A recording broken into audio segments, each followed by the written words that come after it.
Harshad Mehta. Recent ഈ പേര് ഉയർന്നു വരാൻ കാരണം ലക്കി ഭാസ്കർ മൂവിയിൽ സ്റ്റോക്ക് മാർക്കറ്റിന്റെ ലൂപ്പ് ഹോളിലൂടെ 90കളിൽ കോടികൾ കൊയ്യുന്ന ഒരു കഥാപാത്രമുണ്ട്. അത് ഈ വ്യക്തിയിൽ നിന്നും ഇൻസ്പയർ ആയി വന്ന ഒരു ക്യാരക്ടറാണ്. ബോംബെയിൽ അംബാനിയുടെ വീടിന്റെ അടുത്ത് അതിനേക്കാൾ വലിയ ആഡംബരങ്ങളോടുകൂടെ ജീവിച്ചിരുന്ന മെഹ്ത്തയുടെ കയ്യിൽ മാത്രമായിരുന്നു ഇന്ത്യയിൽ അന്ന് ലെക്സസ് കാർ ഉണ്ടായിരുന്നത്. സ്റ്റോക്ക് മാർക്കറ്റിലെ അമിതാഭ് ബച്ചൻ എന്നൊക്കെയായിരുന്നു അന്ന് മാധ്യമങ്ങൾ ഇയാൾക്ക് കൊടുത്ത വെളിപ്പേര്. ചെറുപ്പത്തിൽ വളരെ കഷ്ടപ്പെട്ട് ആക്രി വിറ്റ് കുടുംബം നോക്കിയിരുന്ന അദ്ദേഹം കഷ്ടപ്പെട്ട് പഠിച്ചൊരു ജോലി നേടി. അങ്ങനെ ജീവിതം വലിയ കുഴപ്പമില്ലാതെ പോകുന്ന സമയത്താണ് ഇയാൾക്ക് സ്റ്റോക്ക് മാർക്കറ്റിനെ കുറിച്ച് അറിയുന്നത്. പിന്നെ 2 വർഷത്തോളം അതിനെക്കുറിച്ച് നല്ല രീതിയിൽ പഠിച്ചു മനസ്സിലാക്കി ഒരു കമ്പനി അങ്ങ് സ്റ്റാർട്ട് ചെയ്തു. ഒരു ബ്രോക്കറായിട്ട് മറ്റുള്ളവരുടെ പൈസ വാങ്ങി അതിൽ ഇൻവെസ്റ്റ് ചെയ്ത് അതിലെ ബെനിഫിറ്റ് അവർക്ക് കൊടുത്ത് ഒരു ചെറിയ വരുമാനമൊക്കെ കമ്പനിക്ക് നേടിയെടുത്തു. അങ്ങനെ അത്യാവശ്യം നല്ല രീതിയിൽ പോയിക്കൊണ്ടിരിക്കുമ്പോഴാണ് ബാങ്ക് ടു ബാങ്ക് ബോണ്ട് കൊടുക്കുന്ന ഒരു സിസ്റ്റം ഇന്ത്യയിൽ നിലവിൽ വന്നത്. അതായത് ഒരു ബാങ്ക് മറ്റൊരു ബാങ്കിന് പൈസ കടം കൊടുക്കുന്ന രീതി. പക്ഷെ അതിനൊരു ഇടനിലക്കാരൻ വേണം, ഡയറക്റ്റ് കൊടുക്കാൻ പറ്റില്ല.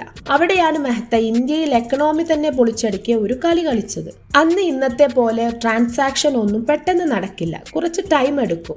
ഒരു ബാങ്ക് മെഹ്ത്തയുടെ കയ്യിൽ പണം കൊടുക്കുന്നു, അത് പൈസ ആവശ്യമുള്ള ഒരു ബാങ്കിനെ കണ്ട് അവർ കൈമാറുന്നു. ഇതായിരുന്നു രീതി. ഇതിനിടയിൽ കുറച്ചു സമയം ഈ വലിയ തുക മെഹ്ത്തയുടെ കയ്യിൽ ഉണ്ടാകും. ഈ ടൈം യൂസ് ചെയ്തുകൊണ്ട് അയാൾ ഒരു റിസ്ക് എടുക്കാൻ തീരുമാനിച്ചു. ഈ പണം സ്റ്റോക്ക് മാർക്കറ്റിൽ നിക്ഷേപിക്കുക, അതും വെറുതെ റാൻഡം ആയിട്ട് നിക്ഷേപിക്കുകയല്ല. ഈ ചെറിയ ടൈമിൽ പ്രോഫിറ്റ് ഉണ്ടാക്കി ഷെയർസ് എല്ലാം വിറ്റ് ഈ കൊടുക്കാനുള്ള ബാങ്കിന് പൈസ കൊടുക്കണം, ഇല്ലെങ്കിൽ മെഹ്ത്തയുടെ കയ്യിൽ നിന്നും പോകും. അവിടെയാണ് അയാളുടെ ഷെയർ മാർക്കറ്റിലെ തന്ത്രങ്ങൾ അയാൾ പുറത്തെടുത്തത്. ആർക്കും വലിയ പ്രതീക്ഷയൊന്നുമില്ലാത്ത ഒരു കമ്പനിയുടെ സ്റ്റോക്ക് ഇയാൾ ബൾക്കായിട്ട് വാങ്ങിക്കും. ഇത് സ്റ്റോക്ക് മാർക്കറ്റിലെ മറ്റുള്ളവർ പെട്ടെന്ന് നോട്ട് ചെയ്യും. അതിങ്ങനെ കുതിച്ചുയരുന്നത് കാണുമ്പോൾ ബാക്കിയുള്ളവരും അത് വാങ്ങാൻ തുടങ്ങും. അങ്ങനെ അത് അതിന്റെ പീക്ക് ലെവലിൽ എത്തി നിൽക്കുമ്പോൾ വലിയ പ്രോഫിറ്റ് കിട്ടുന്ന അവസ്ഥയിൽ വരുമ്പോൾ ഇയാൾ അത് മുഴുവനായിട്ട് വിൽക്കും. പെട്ടെന്ന് തന്നെ ഇത് താഴോട്ട് വരുന്നത് കണ്ട് വാങ്ങിച്ചു വെച്ചവരെല്ലാം ഷെയർസ് എല്ലാം വിൽക്കുകയും ചെയ്യും. ഈ ഒരു സമയം കൊണ്ട് ഇയാളുടെ പ്രോഫിറ്റ് എന്ന് പറയുന്നത് കോടികളായിരിക്കും. ബാങ്കിന് കൊടുക്കാനുള്ള പൈസ കറക്റ്റ് ആയിട്ട് കൊടുക്കുകയും ചെയ്യും. പിന്നീട് ഒരുപാട് പൈസയും നല്ല പിടിപാടും ഒക്കെ ആയപ്പോൾ പുള്ളിക്കളി ഒന്ന് മാറ്റിക്കളിച്ചു.